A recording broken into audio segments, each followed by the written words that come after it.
Hi guys, welcome back to my channel, Luke Reacts 20, and it is another Who the Hell Is, and I am joined by Alesia Michelle. Thank you so much for having me. Oh, thank you. And I feel like I have to say it, I have a new video. You sure do. How's your day been? Well, my day has just started.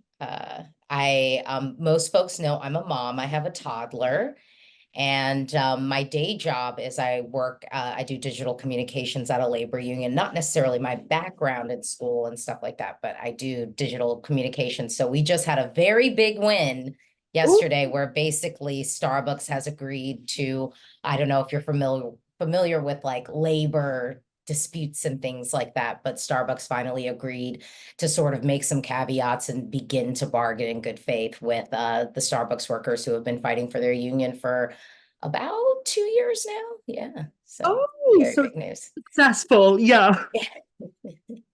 And how's your toddler? Is she okay? Very good in school. School is happening. So yes, in school.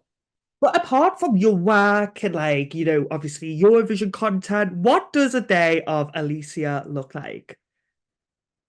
So the day starts off, I wake up, I typically get my child ready for school, then take my child to school, breakfast, Yeah. clothes, all that stuff, take my child to school.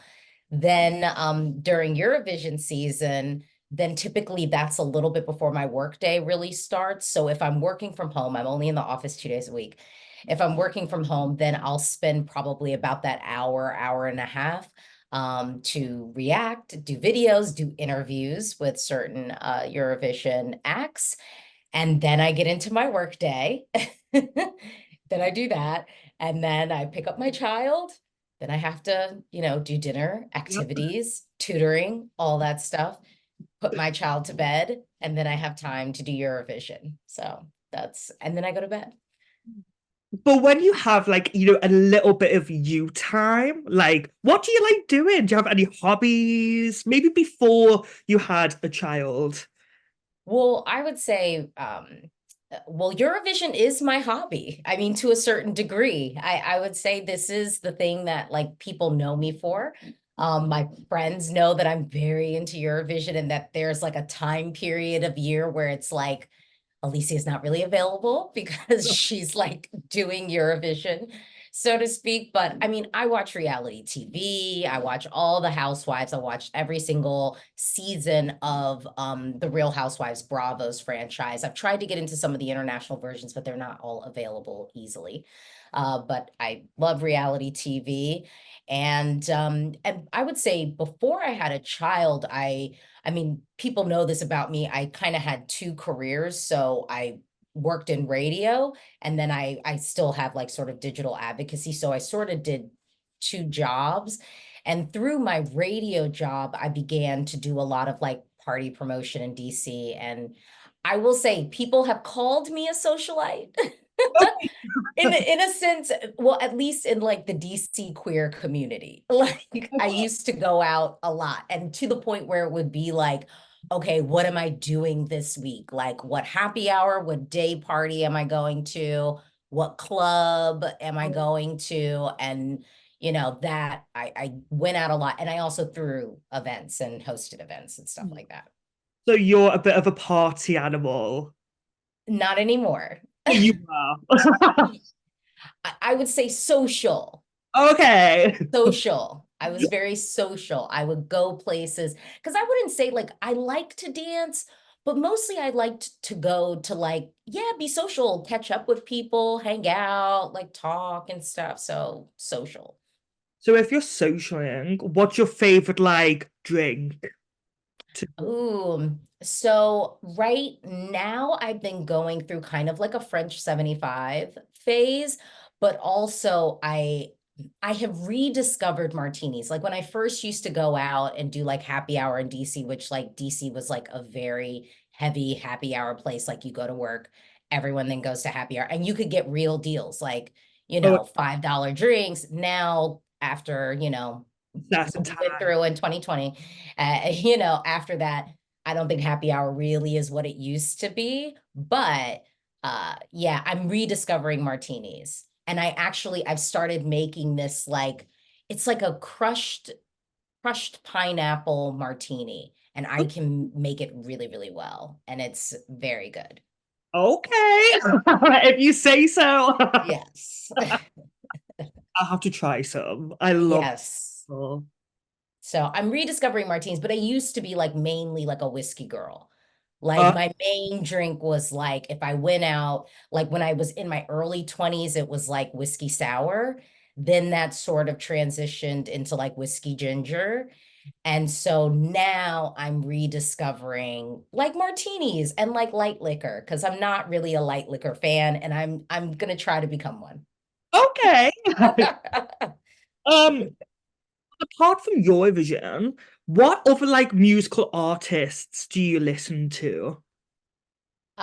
So being a reformed musical theater kid, I'm very into Sarah Brightman.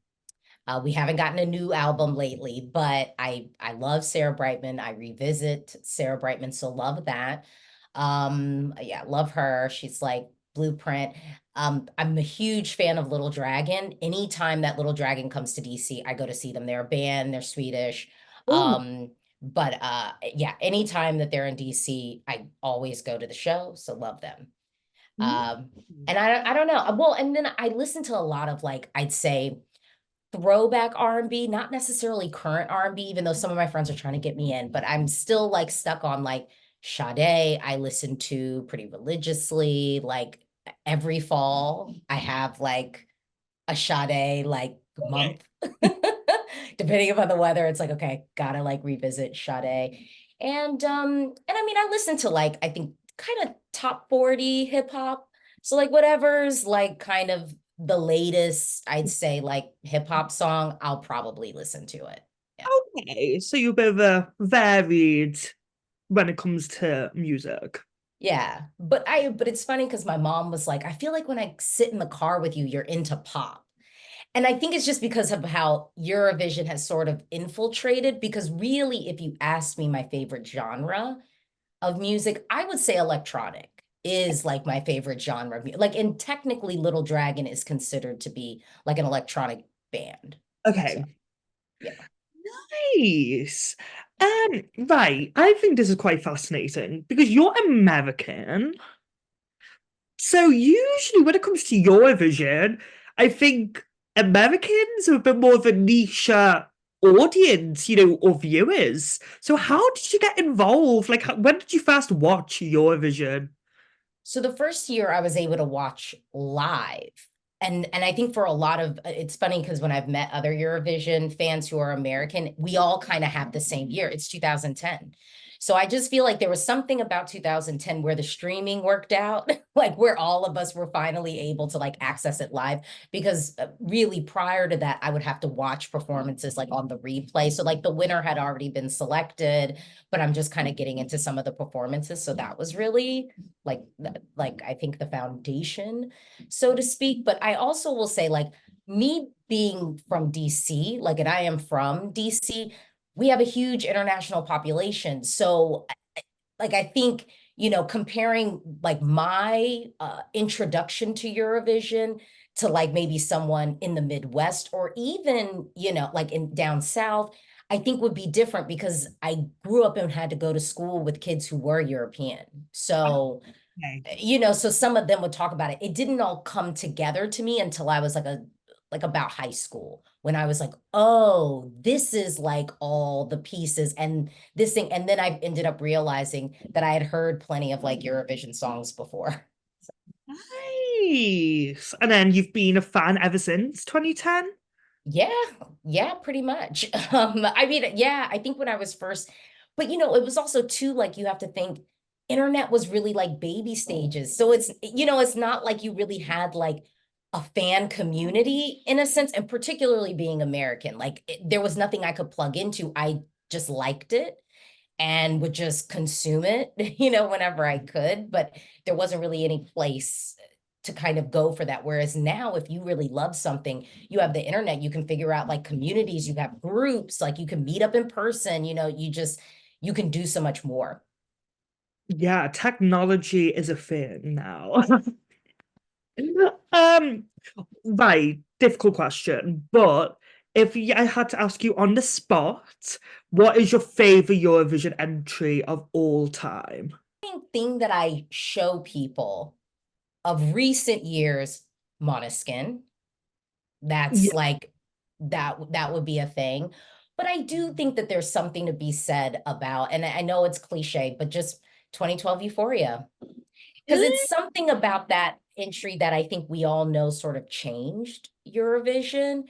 And I think for someone who maybe had like a really stuck in perception of like what Eurovision is, this, I think that changed for other people. So it could be a good gateway. No, I think for you, like obviously you come from a musical theatre background. You've obviously come from like a radio industry as well. So if you were given the opportunity to be a head of delegation for any country, who would you want it to be? And which artist would you internally select and what style of song? What a wonderful question. So I think if you asked me maybe like 2 years ago, I would have easily said like Ireland. But the thing is, I feel like Ireland now has some other folks in the mix. So I feel like it's not as dire that they need like my services and help. So the country that I would probably pick, I'm toggling between, I mean, honestly, I'm toggling between um sort of Slovenia and Lithuania is what I'm kind of toggling between. And I think I do different things for each. So I would say if it was, oh, but then, actually, you know what? I'm scratching it. I know what I'm doing. If I was head of delegation, I would want to be head of delegation of Armenia. Ooh. I would want it to be Armenia because to me, Armenia had all the sauce. I would say to really cement like a foolproof comeback, we need to bring like an Armenian group that has a little bit of notoriety just to raise the profile a little bit. And so the first year I would do like System of a Down Okay. and just have them do like a little comeback kind of thing just to raise the profile. Think a la UMK when they had the Rasmus. Yes. So I would like just bring it to raise the profile. And then honestly, I can't really pick an artist because the thing is, I would really be in the streets of like Armenian X Factor because I would want to pick like an unknown. I would want it to be, a female performer just because my wheelhouse, I could figure, I feel like I could figure that out you know and then we'd figure out how to give them their first win. And I'm sorry, as much as people don't like the Kardashians, if Armenia won, we need one of them making an appearance at the grand final. You know what I mean? Like they don't have to host the whole thing, but we need one of them like doing some type of an appearance, even if it's just a skit, like just for raising the profile. So yeah, it would definitely be Armenia. And I would go legitimately for like an ethno electronic kind of song. So think a mix between like Loic Notet 2015 and maybe like a little mix of like what even Raven is giving us this year. So that is the genre. Nice. You know what? Very good. Very good. I think if anyone from like a delegation is watching this video, she is your person. I mean, also too, because I said like Slovenia or Lithuania, but I recognize like I feel like Slovenia is on a nice path. I don't think they really need that much help. And like with Lithuania, for me, it wouldn't even be I want to be head of delegation. I just want to change the format of the national selection. I just that's the only thing. I would just really want to change the format because I feel like the talent is already there. We just need to think more optimally about how we select the artist. Yeah. Yeah, valid. And as you said, all of them three countries, Armenia, Lithuania, and Slovenia, the last few years, like, they're doing it. They're doing good. Yeah, I don't think that they need that much help, but really with Armenia, it's so because the thing is they could have already won Eurovision in my book, and so I just feel like something in the team needs a little bit of a shakeup so we can just check that box and get that win. Yeah. Yeah, Armenia should win 1 year. Needs to happen. Um, I think I know your answer to this, but have you ever been to Eurovision, a national final, or a pre-party before? I've never done any of the pre-parties, but I've been to national finals and Eurovision a couple of times. Which ones? So I've done Melody Festival in like 3 times, 4 times maybe. Yeah, 3 or 4 times I've done Melfest. And then what do you call it? Oh, well, that's not true. Technically, I've been to the Melfest pre-party because they have like that weekend. Yeah, so I've done that. And then Eurovision contest. So 2016, 2018, 2019, 2022, Ah, you were in soon to it. be 2024. Yeah, so are you going to Malmo? I'm going to Copenhagen. No, that's my joke. Because I'm not staying in Malmö. I am staying in Copenhagen. But yes, I am going to be hopefully. Well, yeah, I mean, I bought flights and stuff. So yes, yeah, I'm going. Been to Copenhagen before or Denmark? Oh yeah, yeah, yeah, yeah. I have a couple of friends who live there. One of my close friends, she has kids. So like I'm coming with like my whole family there. So so yeah, Copenhagen is It's easy. it's a gorgeous city. Like I that was the reason why I wanted to go because I went a few years ago and I was like, I want to go back to Copenhagen. Not even Eurovision, Copenhagen. So you've obviously got quite a bit of a following when it comes to YouTube. But when did you start YouTube and what was the reason for why you wanted to? So I was writing for ESC Plus, which is a Eurovision fan site that still exists. And I because the thing was I had like my own blog, but I when I would talk about Eurovision, it just like that wasn't really what people resonated with. Like on the blog that I had, it wasn't like a Eurovision blog. And then even with Twitter, because of like the time difference and I wasn't clicked in with people, like I try to like live tweet it and like no one was really talking. And so I was like, well, let me join like a fan site. So I joined ESC Plus and really Facebook groups were better. Like Facebook groups, you got a little bit more interaction. Um, but I was working with ESC Plus and it was cool. I liked writing. I when I first started my channel, I still was at ESC Plus, but I wasn't getting like the one-to-one conversations. So I really kind of started my channel because I wanted like real community. I wanted to actually talk to people and I just felt like I wasn't getting that in any other avenue. And so I started my channel in 2015. And also at the time when I started my channel, nobody was doing sort of one-to-one vlogger style content. So I don't know if you are remember like Bethany Moda. So I was kind of thinking like, oh yeah, like kind of Bethany Moda style of like I'm here, like I'm in my bedroom and we're just kind of talking. So yeah, so that was, so I was like, since there was no one else kind of doing that, I was like, okay, clearly there's a void, so let me like try my hand at it. And I will say I was encouraged by an ex of mine at the time who was like, I watch YouTube videos all the time and the quality sucks. There's like no editing. And like, you went to school for this, so you could just, you could probably do this easy. So like, why don't you do it? But again, the whole time, like I was getting that encouragement, I was kind of like, yeah, but what will I talk about? Like, what would I like, and who would want to hear from me? Like, so I was like, but because I had like, I really wanted to have the conversations, I was like, okay, I think YouTube might be the better Platform. avenue of getting that. And And so then, yeah, yeah, then that happened. So that was 2015. nice. Okay, so with obviously YouTube, there'll be people who leave comments that might not be the nicest comments, but has there been a comment that's like meant to be nasty, but like it's actually made you laugh?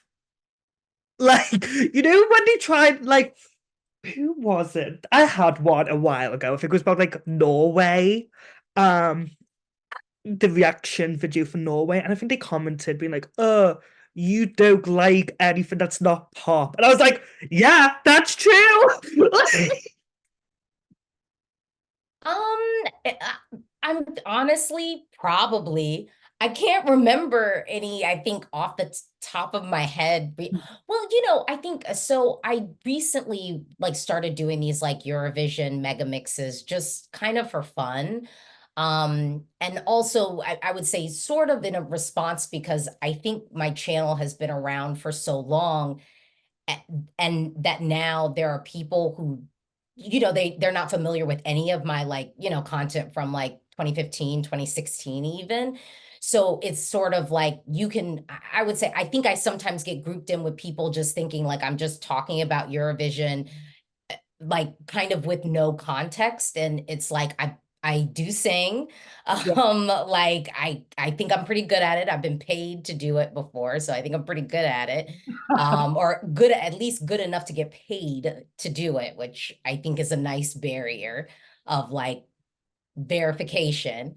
But and then working in radio and like actually like having experience sort of figuring out like is this a song that we would play, like what's the right format, and kind of being abreast of that stuff. So I was like, let me do that, so kind of for fun, and the idea came, but then I was like, oh, it gives people another way of seeing me, Mm. because if you're only hopping into like a reaction, that's not really a holistic perspective, I think, of anyone.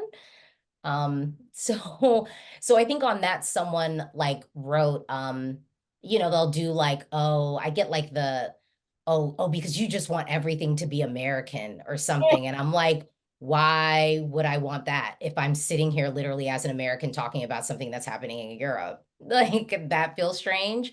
But I don't know. Someone said like so on one of the singing videos, someone said like, oh, it sounds like a cat singing. And in my mind, I laughed at it just because I was like, wow, there are some like really miserable people out here. And I was like, the effort it took for you to like even type that out. Mind you, I think people don't realize if you don't like someone's content, spoiler alert, don't comment on it and don't watch. Like you can protect your peace and block people. And then you don't have to worry about them popping up on your feed at all. Like, I just think more people should just, I would say, be proactive about their piece instead of just like, why do I keep seeing your content? Oh, I don't know, because you keep coming here and watching it and then doing the extra step that really tells YouTube you're engaged and comment. I just Yeah. I mean, I'll be honest. I block stuff that I don't care about. Like even on X, you can block like Um, topics yeah, and topics. Yeah. words. Like I block certain things that I'm like, I just don't care. Like I just don't want to know. And so I have certain terms that I just block so then I can have a more pleasant experience on the platform with which I'm choosing to engage with. Yeah. I do have to say, so a little funny story from which you won't know from me, but you did, I think, like a live video at some point in like 2021. And I think the rehearsals had come out. And I was like, I never comment on videos, but I must have been bored. And I commented on like your live video, be like, oh, Hurricane are gonna win. And you were like, no. That was like my favorite interaction. Well, I'm glad that I was able to give you a dose of reality because I think we all need it. Like, 'cause sometimes I even get on my channel and I'm like, y'all, I know I'm crazy. Like, please, like, tell me, like, let me live in the fantasy with which I want to live in. Because I mean, there are times when I'm like, I want to live in the fantasy that this wins, and I should be allowed to, and anyone is allowed to. But there are times when I am like, snap me out of this, y'all, because I'm loving it and I know it's going to do nothing. So, like, just continue to give me the dose of reality because so then I won't be butthurt when it like doesn't make it to the final or gets 0 points. Like we all could use a little dose of that, and I will give it to anyone, and I don't mind people giving it to me. The unfortunate thing is I think most people who want to give it to me don't know what they're talking about. And will be wrong. But I don't have enough time to like bookmark and save comments and come back and go, oh, see, I was right. I don't have the time for that. But other people do. And if you want to do that to me, go for it. Go for it. Because I am like, I am totally fine with being wrong. Sometimes I want to be wrong. The reality is almost too reality. And I'm like, no, like I have to live in this, but like I don't want to. Yeah. Like in my head, Sarah Benici from Malta's going to win Eurovision with a huge landslide. Is that going to happen? No, but in my head, yeah. Dream it. That's why I'm like, let people, because this is one thing I will say that I think I don't do, and I don't know if other people really do. I see it on Twitter, but like Twitter's an easy place to like, kind of be mean. I hate when people try to convince other people to not like something. Mm, That is not what I'm in the business of doing. I will say, look, the numbers don't feel like this is going to be possible. Like the odds are not saying that this is looking possible. So it's not so much me. I'm just reflecting from the different channels of facts that this is what could be. But I never want to like sit on my channel and be like, you shouldn't like this because it's this and this and this. I can detail why I might not like something, but me, just the act of me detailing my thoughts about it, really, I'm like, this is just me. You could feel like what you want to feel. And that's why I think at like the end of most of my videos, I say, if you agree with me, comment. If you disagree, comment. This is a conversation. And I think people miss the piece of like, this is a conversation. Like, yeah. yeah. It's like everyone can have different opinions. Like, that's what Eurovision is about. Like, wouldn't it be boring if we all like the same It would song? be more, I mean, what would that vote? We would not have a actual voting sequence if everyone was just unanimous of this is the winner. It's boring. Who wants to watch that? Definitely not for an hour. No. Like, you need to give that to me in 5 minutes. Um, and as well with your content, I've seen you do interviews. So, who is your favorite person that you've interviewed? Well, so firstly, I will say it's weird because this interview like went viral, but apparently for like bad reasons for the artist, and I was kind of shocked about that. But Jonita Malici was one of my favorite interviews because when I sat down, I had my ring light, and she was like, "Oh, I think we have lighting over here." I was like, "Girl, this light is for me." I was like, "You look fine," and so it was like just after that, like she just was like, "This is chill. Like we're just talking." Like it just felt like girls just having like a chat. Yeah. And she's such a big deal, like she's a huge, I mean, she's like a huge star there. And so the interview apparently went viral because people were saying like her English wasn't that good. Like there were comments like making fun of her English. And I'm like, in what weird world am I, the native English speaker? Like I understood what she was saying. I'm not expecting her to speak perfect English. Why are you all expecting that? That was like really strange. So I didn't even know that. But that was probably like, that was just fun because it was super casual and like it just felt really like back and forth. It didn't feel like I really had like a list of questions and I was like, girl, blah, blah. But this season, I will say I really enjoyed talking to Zoria from Serbia Oh yeah. because I just was like, to have the opportunity to talk to someone who really views their voice as like an instrument and sort of utilizes it in just this vocalist, I was like, girl, you need to reach out to the people because like I just found it really fascinating the way that she kind of talked about her journey of like discovering her voice and like kind of things that she does. Yeah. Nice. And as well, I think because I've interviewed people over the last year or so for my radio channel or this, is anyone who you interview, they're nice. They're just like us, normal people. Well, yeah, I mean, I think Yeah, have you got a different opinion? no, no, no. I mean, I think one of the things that made me successful in radio, because I mean, obviously, like radio in the United States, like big markets, like, so the last place I worked was, the DC market, which is top 10 in the United States of like listeners. And I think one of the things that really helped me through like radio and like even as an intern, like some of the stuff that they get like screen out other interns is like how you act when you're like around like big names and stuff. So I know there was many an internship where I got like kudos and bonus points and then was able to matriculate through my career a little bit with a little bit more support because I don't know. I don't want to say that I don't care Mm. because I was like the moments that I've been starstruck. Oh my gosh, because there was one thing that happened relatively recent where I was like, I had to like, oh my goodness, what was it? Like I had to like catch myself a little bit because I was like, oh, I think I'm like I was in, I was in it, I was fine, but I had to like constracta. Ah, okay. Yeah, I had to like kind of internally at some point in the interview just go like, Alysia, like Alysia, chill out. Because yeah, I was like, so yeah, that was like probably a recent time.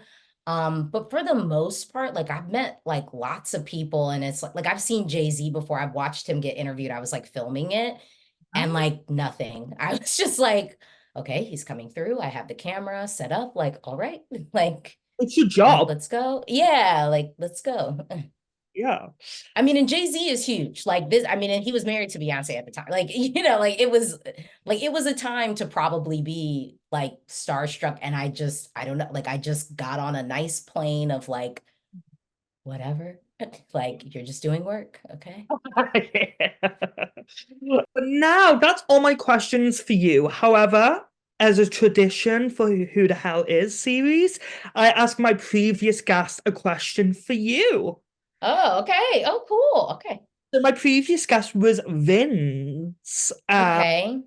and his question was, "What's the best staging at Eurovision or national final?" Hmm. It's coming. I know what I want to say. Okay. I want to say Switzerland, Eurovision 2021, John's Tears. Ooh, Yeah. yeah. That to me was like there were so many visual things that you could pause it and hang it up the wall and it's art. Sasha Jean Baptiste did that, the Baptiste group did it. So that also shows my taste of like kind of how I like to see things staged. But hands down, like when I saw that staging, I was like, wow. I was like, this is not what I expected, but at the same time, everything that this should have been. So that hands down. I would say close runner up though. I hear them calling me. I hear them whispering. There was something about because I just imagine little her with this huge stage and all these graphics. That to me, and I know people want to say like, oh, but it was like ripping off heroes. Like as if Mont Zemelo was the first person to have a projector on stage and interact with LEDs. Okay, like I appreciate Mons, but like to me, just the juxtaposition for her was just that it was right to me. It felt right. Not on the Eurovision stage at the national selection. Okay. Right now, do you have a question for my next guest? Would Okay. you ever get on your channel and sing a Eurovision song start to finish? And if you did, what song would it be? And then, of course, we have to demand that she do it. We have to make her then do it. Like, all right, receipts are here. We're ready for the rendition. And I would be fine with TikTok. You could put it on TikTok. It doesn't have to be on YouTube, but whole song, start to finish. What song are you belting out? What would yours be? What will mine be? Oh, well, I sort of done this before. I hosted Eurovision 2019. I hosted a live band karaoke and Nah. I did Chameleon because that was that year. So I did Chameleon. So I would do that. Can you give us a little snippet? Oh my gosh, I can't even remember the song really. Wait. Okay. Really? Um, yeah. Leave me uh, water. I'm a yeah, fighter. yeah. Give me water. I'm a swimmer. Give me fire. I'm a fighter. Give me love. I'm your lover. Yeah. Oh, um, when life, when life brings you down this I know I'll never walk away, na na, walk away, na na. We are technicolor, watch us. But you know, I on it, I always was like, we're technicolor. It should be watch us glow. That's not what it is. But I was like, we are technicolor, watch us glow. And I was like, that was the right lyric. They should have put that in. But yeah, that would be if I had to do start to finish, that would be my song. But honestly, there are probably other ones, but that one is fun. I love that song. Um, but right, where can everyone find you on social media? I'm the easiest person ever because it's me, Alesia Michelle. It's my name and it's everywhere. It's Twitter, Instagram, TikTok, YouTube. You can go on Spotify and search Alesia Michelle, and it's there, the Eurovision for Real podcast. So I am everywhere, but also I think people might not know, but I'm also at EurovisionFam.com, and that is where I get to get my writing itch scratched. So Okay, nice. Well, thank you so much for joining. thank you for thinking of me and including me. This is a great conversation. I can't wait to meet you in person when you're in Copenhagen. Yeah, we'll have to. Okay. Yeah. Malmohagen, come on. Yeah. Right, guys, make sure you show love to Alicia, and yeah, see you in the next video. Bye, guys.